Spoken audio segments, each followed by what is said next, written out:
हाय करा हाय करा. आता हाय पण करायचं. इकडे पहिला एक सीट कमी आहे. काय एंट्री तिथे वापरली 10 रुपयाची. सगळ्यात लगे तुम्ही करताय की सध्या 5 नदी मी का ठेवली तर 5 नदी मी 5 वेगवेगळ्या पॅटर्नच्या शिकवते. तुम्हाला कधीच नथ बनवायला प्रॉब्लेम होत नाही कोणालाच होत. Thank you so much for everything. त्यांनी जो स्टार्ट जेव्हा इथे नथसाठी आलेले वर्कशॉपसाठी तेव्हा असं काय थॉट नव्हतं की ज्वेलरी करणं स्टार्ट करेल वगैरे. तर त्यांच्याकडनं आले शिकले खूप छान. साच फिश म्हणून शिकायला काय भेटणार. बेसिक तर 0 पासून 0 A to Z आहेच चालू. आणि हेच आमच्या एकदम काय सगळं मस्ती वगैरे चालू असते आम्ही. आणि आता मॅम मुले मी माझा स्वतःचा एक ब्रँड सुद्धा तयार केला आहे हाऊस ऑफ सजी म्हणून. ते आता इन्स्टाला मी मे पासून चालू केलं आहे. आता 100 फॉलोअर्स पर्यंत जाते. म्हणजे 90 कम्प्लीट झाले तर 100 पर्यंत जाईल.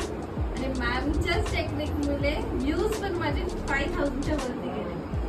आणि असं वाटते आता बस मॅमची कृपा आहे सगळं पुढे होऊन जाऊ. मॅमची हायच कृपा आपल्याला.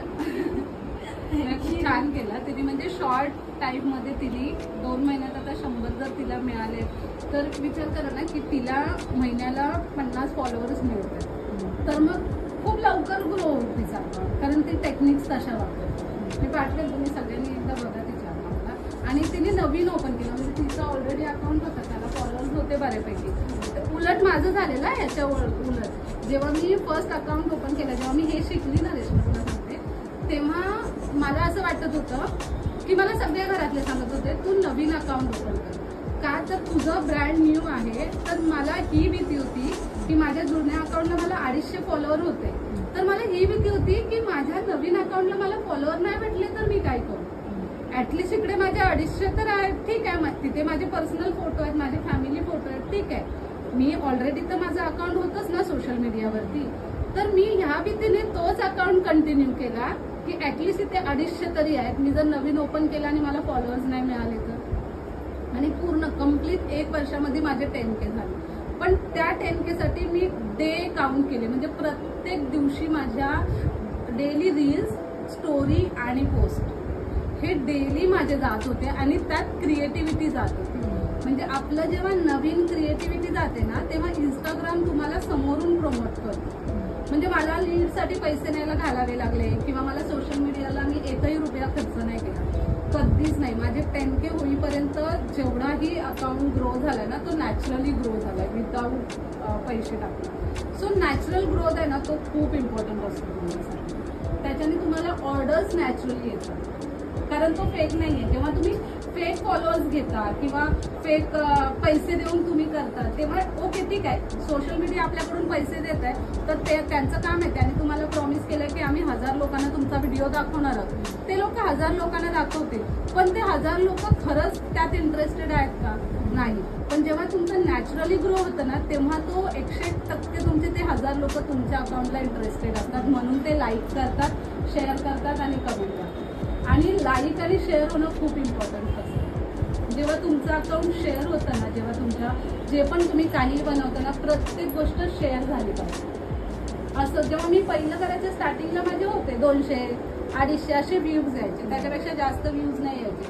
पण हळूहळू लोकांना क्रिएटिव्हिटी आवडायला लागली की ते लोक शेअर करतात. आणि जेव्हा तुमची शेअरिंग कारण मला एखादी डिझाईन तुलाच आवडली एखादी तर तुम्हाला पाठवते ना ही डिझाईन पाठवते ही डिझाईन पाठवते.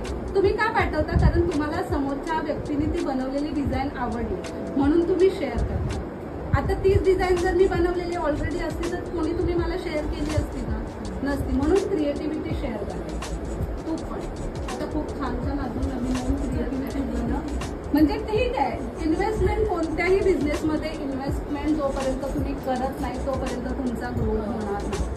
इन्व्हेस्टमेंट बोलतात ना पाया आहे आपल्या बिझनेसचा कोणताही असू द्या. आपण जरी आपल्या नवऱ्याने एखादा बिझनेस केला तरी 0 इन्व्हेस्टमेंटने कोणता बिझनेस होतो का नाही होत.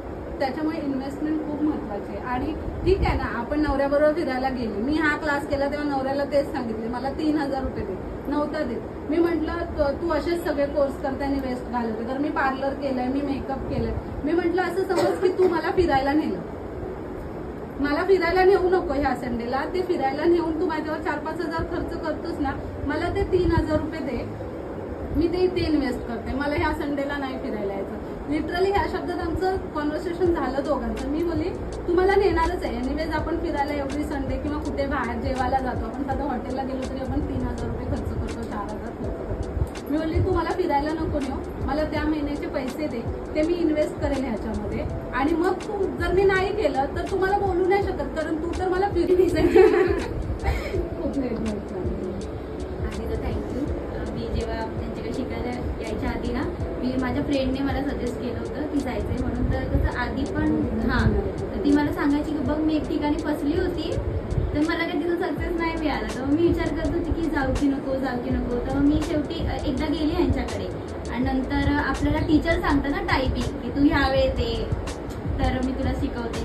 मी त्यांना फोन करते, मॅडम मला आत्ता नाही जमणार, मी ना 2 वाजता येते. मग ह्या बोलायची की हां ठीक आहे, म्हणजे टाईम माझ्यानुसार असायचा.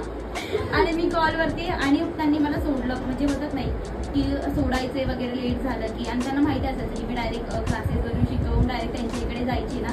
तर त्यांनी मला त्यावेळेस खूप म्हणजे समजून घेतलं की ठीक आहे, तू कामावून डायरेक्ट इथे येते, तर तू जसं सांगशील त्यावेळेस मी तुला शिकवते. तर ते कोणते टीचर्स लवकर करत नाही, टायमिंग त्यांचा सुद्धा. म्हणजे मी आपल्या क्लासमध्ये अजून सुद्धा मी तेच करते प्रत्येकाला. म्हणजे मला काय वाटतं ना, माझा टाइम तर ठीक आहे, हा माझा बिझनेस आहे, मला 11 ते 6 वेळच वेळ आहे, पण तुमचा वेळ खूप महत्वाचा असतो. जे माझे स्टुडंट असतात, आता पण आहेत काही ज्या 7:30 नंतर मला सांगतात आम्हाला शिकवा, कारण त्या वर्किंग आहे. सो मला वाटतं ना, मी ऍडजस्ट करू शकते तुमच्या सगळ्यांसाठी. मग त्यांनी मला समजून पण घेतलं खूप, आणि त्यांना माझी भरपूर काही गोष्टी अशा होत्या की त्यांना माहिती होत्या घरातही. तर म्हणजे असं एकदम फ्रेंडली मला वाटलं होतं की कोणत्या टीचरकडे तो शिकायला जातात होतं की फ्रेंड आहेत. आणि कधी पण यायची, कधी पण त्यांना कॉल केला, मॅडम मी आत्ता येते, मला आज नाही जमणार, उद्या नाही जमणार, मी आता ते ह्या वेळेत येते. मग ते बोलायचे की हां. कधी त्यांनी पण नाही म्हटलं की नको येऊ म्हणून, आणि जर लेट झालं की सोडायचे, आणायचे, तेही करायचे. आणि आत्ताही मी स्वतःवते त्यांना, अजूनही खूप गोष्टीमध्ये कच्ची येतात. म्हणजे बोलतात नाही की त्यांना मी पहिला विचारते, आणि खूप त्रास पण देते फोन करून. असते नेहरूला, पण तिथून सतवते त्यांना की मॅडम मला माझ्या मम्मीच्या दुकानावर जाऊन फक्त मटेरियल देऊन या ना. तर कधीतरी सॉरी, कधी चुकत असेल, पण त्यांना खूप म्हणजे त्रास देते अजून पण. आणि आता त्यांच्या एका बोलून आज माझा वर्किंग होता संडेचा जॉबवरती, पण मी त्यांना म्हटलं, मला ते सर पण चिडवत होते, तेही जरा जे फ्रेंडले, तर ते मला म्हटले की काय करणार आहेस, काम तर करणारच ना, काय करणार आहे जाऊन. तर मी सोडून देईन, तर आज नाही पाठवलं तर मग मी आज कॅन्सल करून मग मी आज इथे आले. नेरूळवरून आले आहे.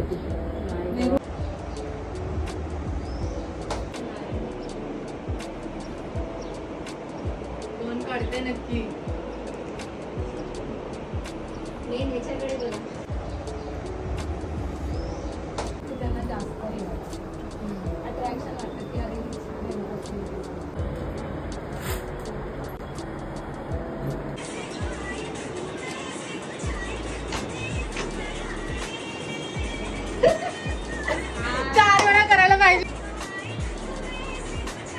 बोलते ना